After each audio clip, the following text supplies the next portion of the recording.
Assalamualaikum warahmatullahi wabarakatuh. Perkenalkan, nama saya Adi Miranti dari kelas 12 PPLG 1. Di sini saya akan mempresentasikan tentang flowchart diagram, usage diagram, activity diagram, dan class diagram. Pengertian flowchart. Flowchart adalah diagram alur yang digunakan untuk menggambarkan langkah-langkah proses atau sistem secara berurutan. Tujuan flowchart: 1. Mempermudah. 2. Menjelaskan cara kerja sistem. 3. Membantu perencanaan. Simbol utama dari flowchart: simbol oval, persegi panjang, jejar genjang, belah ketupat, panah. Fungsinya mulai, proses, input, keputusan, arah alurnya. Pengertian use case diagram. Use case diagram adalah diagram yang menggambarkan interaksi antara pengguna aktor dengan sistem. Tujuan usage diagram: 1. Mengetahui fungsi sistem. 2. Menentukan hak akses pengguna. 3. Mempermudah komunikasi antar user dan developer. Ini ada komponen usage diagram. Yang pertama ada aktor, usage. Yang ketiga sistem. Yang keempat relasi. Ada contohnya juga. Aktor, admin dan user. Usage, login kelola data, cari data, dan logout. Pengertian activity diagram. Activity diagram adalah diagram yang menggambarkan alur aktivitas atau proses kerja dalam sistem secara detail.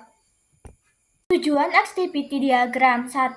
Menjelaskan alur kerja. 2. Menunjukkan proses. 3. Memahami logika sistem. Simbol utama activity diagram: 1. Initial node. 2. Activity. 3. Decision. 4. Final node. Ada contohnya activity: proses peminjaman, pendaftar akun, pengisian formulir. Pengertian kelas diagram. Kelas diagram adalah diagram yang menggambarkan struktur kelas dalam sistem, termasuk atribut, metode, dan hubungan antar kelas. Tujuan kelas diagram: 1. Menjelaskan struktur sistem. 2. Menjadi dasar pembuatan program. 3. Mempermudah pengembangan aplikasi. Di sini ada struktur kelas diagram. Di sini ada 3. Yang pertama, 1. Nama kelas. Yang kedua, atribut data. Ketiga, metode fungsi. Kelas user. 1. id user. 2. Username. 3. Password. Yang keempat, login. Kelas buku. Id buku. 2. Judul. 3. Stok. Dan update stok.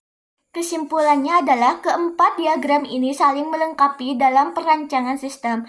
Flowchart menjelaskan alur, usage diagram menjelaskan fungsi sistem, activity diagram menjelaskan proses kerja, class diagram menjelaskan struktur sistem. Nah, nanti juga ada tutorialnya. Nah, saya sedang membuat flowchart perpustakaan.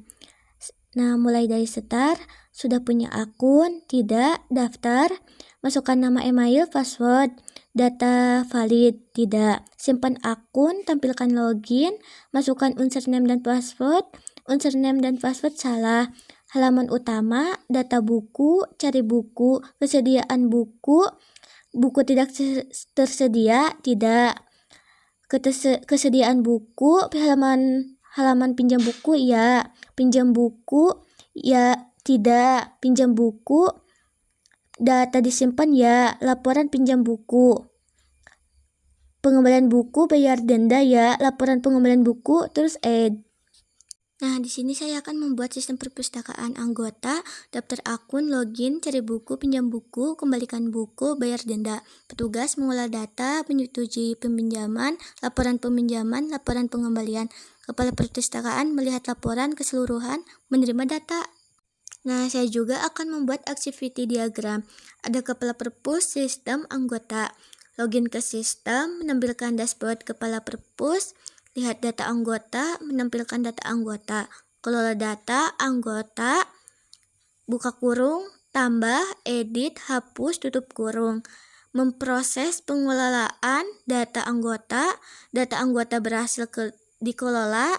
Login dengan data yang sudah ditambahkan, tampilkan notif berhasil.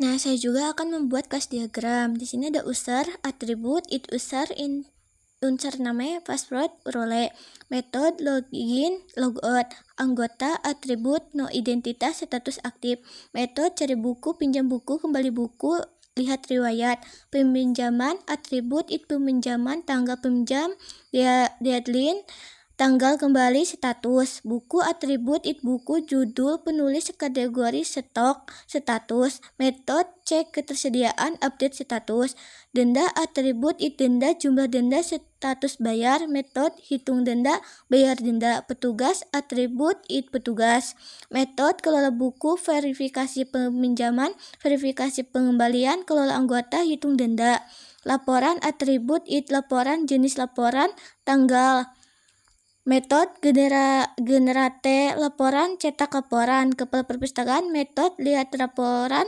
lihat statistik, kelola petugas.